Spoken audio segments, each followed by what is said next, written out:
साथ ही हम खोलेंगे गोलोक के उन रहस्यों के पन्ने जो बताते हैं कि रुक्मिणी जी का वहाँ क्या स्थान है। यह कथा आपके रोंगटे खड़े कर देगी, तो कहीं मत जाइएगा, बने रहिए हमारे साथ वीडियो के अंत तक। लेकिन वीडियो शुरू करने से पहले चैनल को सब्सक्राइब करें, वीडियो को लाइक करें और कमेंट में जरूर लिखें राधे राधे। तो चलिए वीडियो को शुरू करते हैं। जब द्वारकाधीश की पटरानी बनी ब्रज की गोपी रुक्मिणी जी का दिव्य वृंदावन अभिसार, स्वर्णमयी नगरी द्वारका, जिसके वैभव का वर्णन करने में स्वयं देवताओं की वाणी भी संकुचित हो जाती है, जहाँ के प्राचीर मणियों से जड़े थे, जहाँ के उद्यानों में कल्प वृक्ष की छाया थी और जहाँ स्वयं लक्ष्मी स्वरूपा महारानी रुक्मिणी त्रिलोकीनाथ श्री कृष्ण की सेवा में पल पल तत्पर रहती थी। किंतु इस अतुलनीय ऐश्वर्य के मध्य भी द्वारकाधीश के नेत्रों में कभी कभी एक विचित्र शून्यता दिखाई पड़ती थी। वे राज सिंहासन पर तो विराजमान होते, परंतु उनका मन कहीं और विचरण कर रहा होता था। रात्रि के तीसरे पहर जब समस्त द्वारका निद्रा के आगोश में होती, तब रुक्मिणी जी अक्सर देखती कि श्री कृष्ण शयन कक्ष के वातायन खिड़की पर खड़े होकर उत्तर दिशा वृंदावन की ओर अपलक निहार रहे हैं। उनके नेत्रों से अश्रु बह रहे हैं और उनके मुख से केवल एक ही अस्पष्ट ध्वनि निकल रही है, तारांकन राधे राधे। महारानी रुक्मिणी, जो स्वयं साक्षात लक्ष्मी हैं, जो श्री कृष्ण के प्रत्येक संकेत को समझती हैं, उनके लिए अपने स्वामी की यह पीड़ा असहनीय थी। वे सोचती, तारांकन, मैं इनकी पटरानी हूँ, इनके चरणों की दासी हूँ, मैंने अपना सर्वस्व इन्हें समर्पित कर दिया है। फिर भी वह कौन सा सुख है जो द्वारका का ऐश्वर्य इन्हें नहीं दे पा रहा?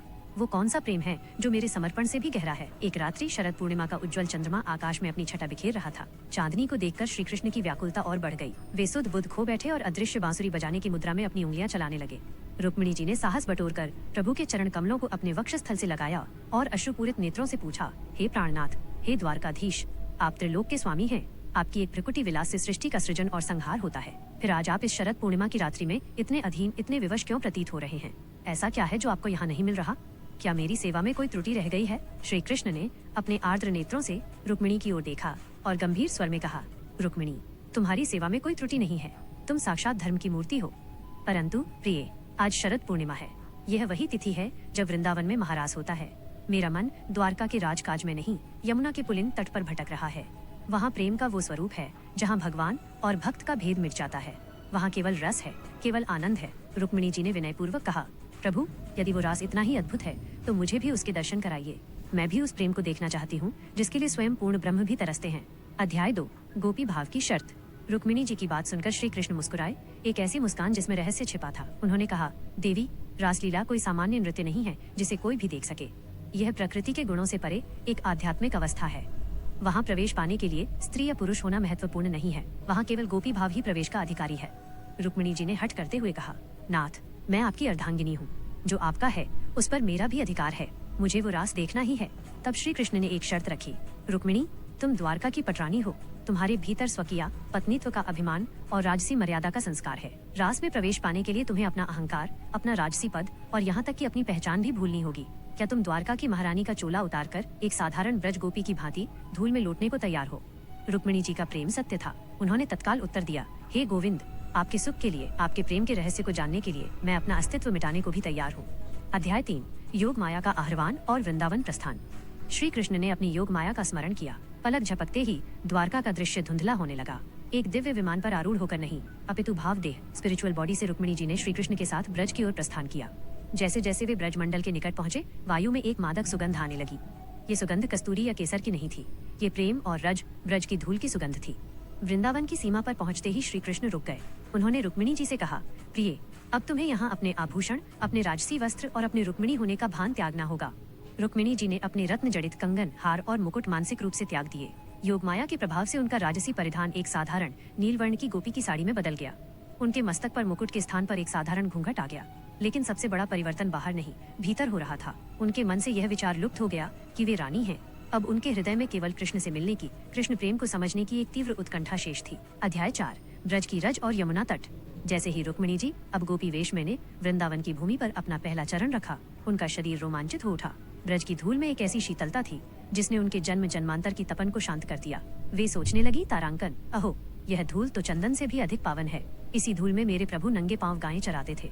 वे यमुना तट की ओर बढ़ी। यमुना जी आज शांत नहीं थी, वे भी रास के उल्लास में कलकल करती हुई तीव्र गति से बह रही थीं। वंशीवट के नीचे एक अलौकिक प्रकाश फैल रहा था। वह प्रकाश किसी सूर्य या चंद्र का नहीं था, वह गोपियों के प्रेम और श्री कृष्ण की अंग कांति का सम्मिलित प्रकाश था। वहाँ पहुंचकर रुक्मिणी जी ने जो दृश्य देखा, उसने उनकी सुध-बुध हर ली। उन्होंने देखा कि करोड़ों गोपियां एक विशाल मंडल में उपस्थित हैं, लेकिन वहाँ कोलाहल नहीं था, एक दिव्य शांति थी। अध्याय 5, रास मंडल में प्रवेश। गोपी वेशधारिणी रुक्मिणी जी सकुचाते हुए रास मंडल के एक कोने में खड़ी हो गयी। उन्हें भय था कि कहीं कोई उन्हें पहचान न ले कि वे द्वारका से आई हैं। तभी रास आरंभ हुआ। श्री कृष्ण ने अपनी वंशी अधरों पर रखी। वंशी की तान छिड़ते ही चराचर जगत स्तब्ध हो गया। नदियां थम गई, वायु रुक गई और वृक्षों से पुष्प बरसने लगे। रुक्मिणी जी ने देखा कि हर गोपी के साथ एक कृष्ण नृत्य कर रहे हैं। जितने भक्त उतने ही भगवान। रुक्मिणी जी विस्मित थीं। द्वारका में वे श्री कृष्ण को एक ही रूप में देखती थीं, जो राजसभा में बैठते थे, परंतु यहाँ तो कृष्ण कण कण में थे। वे नृत्य कर रहे थे, लेकिन उनका नृत्य काम वासना से मुक्त शुद्ध आत्मा का परमात्मा से मिलन था। तभी एक गोपी ने रुक्मिणी जी का हाथ पकड़ा और उन्हें मंडल में खींच लिया। उस स्पर्श में इतना अपनापन था कि रुक्मिणी जी भूल गईं कि वे आगंतुक हैं। वे भी उस दिव्य नृत्य का हिस्सा बन गईं। उनके पैर थिरकने लगे, आंखों से प्रेम के अश्रु बहने लगे। उन्हें अनुभव हुआ कि यहाँ कोई रानी या दासी नहीं है, यहाँ सब सखी हैं, सब एक समान हैं। अध्याय 6। राधा जी का दर्शन और परम सत्य का ज्ञान। रास अपनी चरम सीमा पर था। तभी मंडल के मध्य में एक विशेष प्रकाश पुंज प्रकट हुआ। वहाँ एक दिव्य वेदी पर स्वयं राधा रानी विराजमान थी। रुक्मिणी जी ने जब राधा जी के प्रथम दर्शन किए तो वे स्तब्ध रह गईं। उन्होंने देखा कि राधा जी का मुखमंडल करुणा और प्रेम का सागर है। लेकिन जो बात सबसे आश्चर्यजनक थी वो ये कि रुक्मिणी जी को राधा जी के नेत्रों में अपना ही प्रतिबिंब दिखाई दे रहा था। रुक्मिणी जी को यह दिव्य ज्ञान प्राप्त हुआ कि मैं, रुक्मिणी और ये राधा दो नहीं है। मैं श्री कृष्ण की ऐश्वर्य शक्ति लक्ष्मी हूँ और ये श्री कृष्ण की माधुर्य शक्ति प्रेम है। द्वारका में मैं उनकी सेवा करती हूँ, लेकिन वृंदावन में ये उनका जीवन है। हम एक ही ज्योति के दो दीपक हैं। राधा जी ने मुस्कुराकर रुक्मिणी गोपी वेश में को अपने पास बुलाया। उन्होंने कुछ कहा नहीं, बस अपनी दृष्टि डाली। उस एक दृष्टि ने रुक्मिणी जी के हृदय में जो बचा कुचा स्वकीय पत्नी होने का अभिमान था उसे भस्म कर दिया। रुक्मिणी जी समझ गईं कि प्रेम में अधिकार नहीं, केवल त्याग होता है। राधा जी का प्रेम निस्वार्थ था। वे कृष्ण के सुख के लिए वियोग सहने को भी तत्पर थीं। अध्याय 7। महारास और अद्वैत अनुभव। अब रुक्मिणी जी पूर्ण रूप से गोपी बन चुकी थी। उन्होंने उस रात्रि रास में वह आनंद प्राप्त किया जो उन्हें द्वारका के महलों में कभी नहीं मिला था। उन्होंने देखा कि कृष्ण केवल राधा रानी के नहीं हैं और न केवल रुक्मिणी के हैं। कृष्ण तो प्रेम के अधीन है। जहाँ प्रेम है वहाँ कृष्ण है। उस रास में उन्होंने तादात्म्य वननेस का अनुभव किया। उन्हें लगा कि न तो वे द्वारका की रानी हैं, न विदर्भ की राजकुमारी। वे केवल एक जीवात्मा है जो अपने परमात्मा कृष्ण के साथ नृत्य कर रही है। समय का भान समाप्त हो गया। एक रात्रि, ब्रह्मा की एक रात्रि करोड़ों वर्ष के समान लंबी हो गई, फिर भी वह एक क्षण जैसी प्रतीत हुई। अध्याय 8। स्वप्न भंग और द्वारका वापसी। जैसे ही ब्रह्म मुहूर्त होने को आया, रास विश्राम की ओर बढ़ा। श्री कृष्ण ने अपनी वंशी की अंतिम तान छेड़ी। समस्त गोपियां अपने अपने धाम को लौटने लगीं। कृष्ण रुक्मिणी जी के पास आए और बोले, देवी, अब लौटने का समय है। द्वारका तुम्हारी प्रतीक्षा कर रही है। रुक्मिणी जी का मन वहाँ से आने का नहीं था। उनका मन ब्रज की उसी धूल में बस गया था, लेकिन धर्म का पालन तो करना ही था। जैसे ही उन्होंने पुनः श्री कृष्ण का हाथ थामा, दृश्य परिवर्तित हो गया। यमुना का तट ओझल हो गया, वंशीवट अदृश्य हो गया। जब रुक्मिणी जी ने नेत्र खोले तो उन्होंने स्वयं को द्वारका के अंतःपुर में अपनी शैया पर पाया। सूर्योदय हो रहा था। सब कुछ वैसा ही था, वही स्वर्ण जड़ित दीवारें, वही रेशमी वस्त्र, परंतु अब रुक्मिणी जी वैसी नहीं थी। परिवर्तित हृदय। रुक्मिणी जी उठी और उन्होंने देखा कि श्री कृष्ण अब भी वातायन पर खड़े मुस्कुरा रहे हैं। रुक्मिणी जी दौड़कर उनके पास गईं और उनके चरणों में गिर पड़ी। उन्होंने गदगद कंठ से कहा, हे नाथ, आज आपने मुझे सत्य का दर्शन करा दिया। मैं अब तक समझती थी कि आपको पा लेना ही प्रेम है, किंतु आज ब्रज की गोपियों और राधा रानी ने मुझे सिखाया कि आपको पाकर भी खो देना और खोकर भी हर पल आप ही को याद करना, यही सर्वोच्च प्रेम है। द्वारका में मैं आपकी पत्नी हूँ, लेकिन मेरे हृदय के किसी कोने में अब एक गोपी सदा जीवित रहेगी। श्री कृष्ण ने उन्हें उठाया और कहा, प्रिय, राधा और रुक्मिणी में जगत भेद देखता है, मैं नहीं। तुम दोनों मेरी ही दो भुजाएं हो। उस दिन के बाद द्वारका में जब भी कोई उत्सव होता, रुक्मिणी जी की आंखों में एक विशेष चमक होती। वो चमक उस गुप्त रास की स्मृति थी। कहते हैं कि एकांत में रुक्मिणी जी भी कभी कभी राधे राधे गुनगुनाती थी, क्योंकि वे जान गई थीं कि राधा नाम ही कृष्ण को रिझाने का सबसे सरल मंत्र है। इस कथा का सार यह है कि परमात्मा को रिझाने के लिए हमें अपने पद, प्रतिष्ठा और अहंकार के वस्त्र उतारने पड़ते हैं। जब तक हम मैं बड़ा हूँ के भाव में रहते हैं, हम द्वारका के ऐश्वर्य में तो रह सकते हैं, लेकिन वृंदावन के माधुर्य रास में प्रवेश नहीं कर सकते। रुक्मिणी जी का गोपी वेश धारण करना जीवात्मा द्वारा अहंकार त्याग कर भक्ति मार्ग पर चलने का प्रतीक है। द्वारकापुरी, जिसे स्वयं विश्वकर्मा ने स्वर्ण और रत्नों से निर्मित किया था, वहाँ की पटरानी श्री रुक्मिणी जी साक्षात लक्ष्मी का अवतार थीं। वे भगवान श्री कृष्ण की सेवा में क्षण भर के लिए भी कमी नहीं छोड़ती थीं। उनके महल में रत्न जड़ित दर्पण थे, रेशमी वस्त्र थे और देव दुर्लभ आभूषण थे, परंतु एक सत्य रुक्मिणी जी को सदैव विचलित करता था। जब भी प्रभु श्री कृष्ण विश्राम करते, उनके अधरों पर एक ही नाम की थरथराहट होती, राधे। रुक्मिणी जी सोचती, तारांकन, मैं प्रभु की विवाहिता हूँ, उनकी छाया की भांति उनके साथ रहती हूँ, फिर भी उनके अंतर्मन में ये राधा कौन है? क्या मेरा सौंदर्य, मेरी सेवा और मेरा समर्पण कम है? यह ईर्ष्या नहीं, बल्कि एक विरहिणी की वो जिज्ञासा थी जो सत्य को जानना चाहती थी। द्वितीय अध्याय, श्रृंगार और दर्पण की लीला। एक दिन माता रुक्मिणी अपना पूर्ण 16 श्रृंगार कर रही थी। उन्होंने स्वर्ण का कंठार पहना, माथे पर चंद्र सा तिलक लगाया और अपनी आंखों में अंजन काजल भरा। वे दर्पण शीशे के सामने खड़ी होकर स्वयं को देख रही थीं। उनके मन में एक सूक्ष्म भाव आया कि क्या त्रिभुवन में मुझसे अधिक सुंदर और कृष्ण प्रिया कोई और हो सकती है? तभी पीछे से मंद मंद मुस्कुराते हुए नटखट गिरधारी श्री कृष्ण वहां आए। उन्होंने रुक्मिणी के कंधे पर हाथ रखा और बोले, तारांकन देवी, आज आप अत्यंत मनोहारी लग रही हैं। रुक्मिणी जी ने मुस्कुराकर पूछा, तारांकन नाथ, क्या मैं सचमुच सुंदर हूँ? क्या संसार में मुझसे अधिक भी आपको कोई प्रिय है? भगवान कृष्ण की आंखों में एक दिव्य चमक उभरी। उन्होंने कहा, तारांकन रुक्मिणी, तुम सुंदर हो, तुम मेरी अर्धांगिनी हो, पर मेरी सुंदरता तो राधा है। मैं दर्पण में स्वयं को नहीं, उसे देखता हूँ। तृतीय अध्याय, दिव्य चमत्कार दर्पण में राधा का प्राकट्य। रुक्मिणी जी को लगा कि शायद प्रभु विनोद कर रहे हैं। उन्होंने पुनः दर्पण की ओर देखा, परंतु इस बार जो हुआ उसने उनके प्राणों को झकझोर दिया। जैसे ही उन्होंने दर्पण में अपनी आकृति देखनी चाहिए, वहां रुक्मिणी का चेहरा लुप्त हो गया। उस विशाल रत्न जड़ित दर्पण में एक दिव्य छवि उभरने लगी। उन्होंने देखा कि एक अलौकिक किशोरी, जिसका वर्ण पिघले हुए स्वर्ण तप्त कांचन जैसा था, कृष्ण के साथ खड़ी है। वो किशोरी कोई और नहीं, साक्षात श्री राधा रानी थी।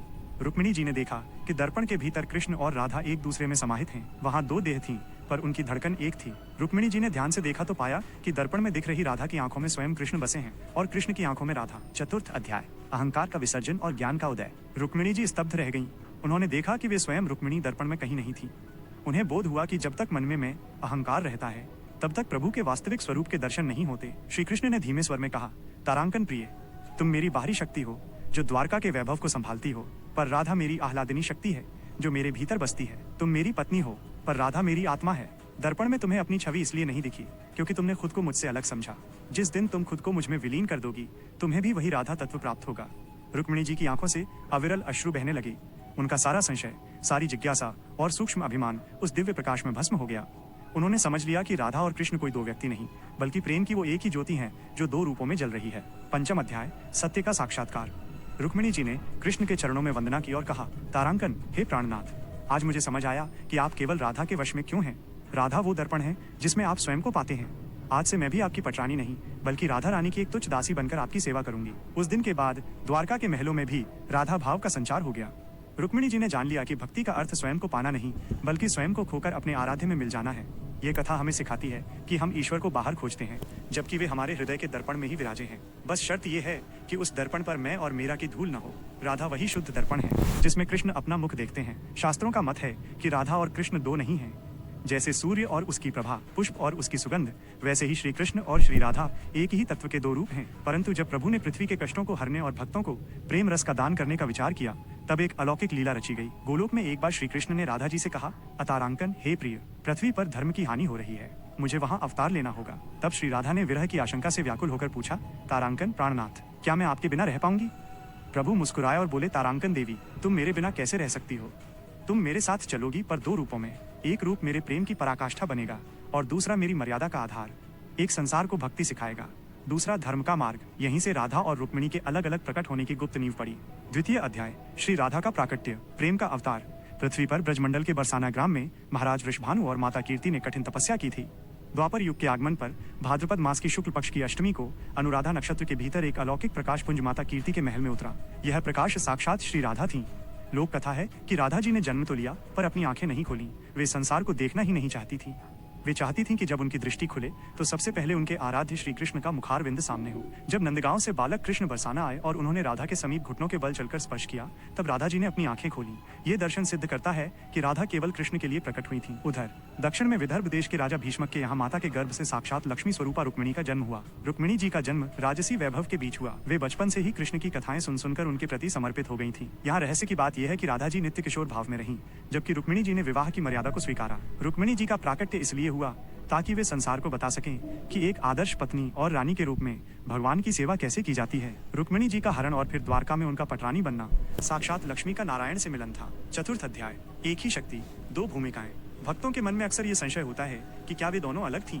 रसिक संतों की वाणी कहती है, राधा कृष्ण की आत्मा है तो रुक्मिणी उनकी देह की छाया, राधा तत्व। राधा जी ने समाज के बंधनों को तोड़ा। उन्होंने दिखाया कि प्रेम किसी विवाह या सामाजिक मोहर का मोहताज नहीं है। उनका प्रेम अहेतुकी, बिना किसी कारण के था। उन्होंने विरह सहा ताकि भक्त कृष्ण के नाम में ही कृष्ण को पा सकें। रुक्मिणी तत्व। रुक्मिणी जी ने धर्म को संभाला। वे द्वारका की पटरानी बनी। उन्होंने ये सिद्ध किया कि संसार में रहते हुए राजसी सुखों के बीच भी मन को प्रभु के चरणों में कैसे टिकाया जाता है। पंचम अध्याय, विरह और मिलन का संगम। जब कृष्ण ब्रज छोड़कर द्वारका गए, तब लोक दृष्टि में राधा पीछे छूट गईं, परंतु वास्तविकता ये थी कि राधा जी कृष्ण के हृदय में समा गईं। द्वारका में जब रुक्मिणी जी कृष्ण की सेवा करती थीं, तो वे अक्सर देखती थीं कि कृष्ण सोते समय राधे राधे पुकारते हैं। एक बार रुक्मिणी ने पूछा, तारांकन स्वामी, मैं आपकी सेवा करती हूँ, आपके बच्चों की माता हूँ, आपकी पटरानी हूँ, फिर भी आप राधा को क्यों याद करते हैं? तब कृष्ण ने वो प्रसिद्ध गर्म दूध वाली लीला रची। गोलोक से द्वारका तक की यह यात्रा हमें सिखाती है कि भगवान को पाने के दो मार्ग हैं। एक राधा मार्ग, जहाँ केवल भाव है, समर्पण है और कोई नियम नहीं, यह गोपी भाव है। 2. रुक्मिणी मार्ग, जहाँ सेवा है, धर्म है, मर्यादा है और पूर्ण शरणागति है। जो राधा को भजता है उसे कृष्ण का प्रेम मिलता है, जो रुक्मिणी की वंदना करता है उसे कृष्ण का आश्रय मिलता है। अंततः दोनों एक ही हैं। जैसे एक ही चंद्रमा की चांदनी जल में अलग और दर्पण में अलग दिखती है, वैसे ही एक ही आदि शक्ति राधा और रुक्मिणी के रूप में दो स्थानों पर प्रकट हुई। जब द्वारका की रानी पहुंची, बरसाने की देरी, राधा रुक्मिणी मिलन। प्रथम अध्याय। रुक्मिणी के मन में अंकुरित जिज्ञासा। द्वारका के भव्य महलों में, जहां स्वर्ण की दीवारें थीं और रत्नों के दीपक जलते थे, वहां महारानी रुक्मिणी साक्षात लक्ष्मी के रूप में विराजमान थीं। वे श्री कृष्ण की पटरानी थीं, उनकी अर्धांगिनी थीं। परंतु एक बात उन्हें सदैव विस्मित करती थी। रात्रि के अंतिम पहर में जब संपूर्ण द्वारका निद्रा में मग्न होती, तब भगवान श्री कृष्ण स्वप्न में एक ही नाम पुकारते थे, राधे राधे। रुक्मिणी जी के मन में प्रश्न उठा, तारांकन, मैं साक्षात लक्ष्मी हूँ। मैंने अपना सर्वस्व त्याग कर प्रभु का वरण किया। मैं दिन रात उनकी सेवा में रत रहती हूँ। फिर भी प्रभु के हृदय के सिंहासन पर वो कौन है जिसका नाम उनके श्वासों में बसा है? ये ईर्ष्या नहीं थी, ये एक भक्त की अपनी आराध्य के प्रति जिज्ञासा थी। उन्होंने निश्चय किया कि वे उस राधा के दर्शन करेंगी जिनके प्रेम ने स्वयं पूर्ण ब्रह्म को वश में कर रखा है। द्वितीय अध्याय। बरसाने की पावन यात्रा। रुक्मिणी जी ने बिना किसी तामझाम के एक साधारण सखी का वेश धारण किया और द्वारका से ब्रज की ओर प्रस्थान किया। जैसे जैसे वे ब्रज की सीमा के निकट पहुंची, उन्हें वातावरण में एक विचित्र सुगंध का अनुभव होने लगा। ये सुगंध चंदन की नहीं थी, ये प्रेम की सुगंध थी। जब वे बरसाने की तलहटी में पहुंची तो उन्होंने देखा कि वहां की गोपियां, ग्वाले, यहाँ तक कि पशु पक्षी और वृक्ष भी राधे राधे गुनगुना रहे थे। रुक्मिणी जी का हृदय धड़कने लगा। उन्होंने ऊंचे पर्वत पर स्थित श्री जी के महल की ओर कदम बढ़ाए।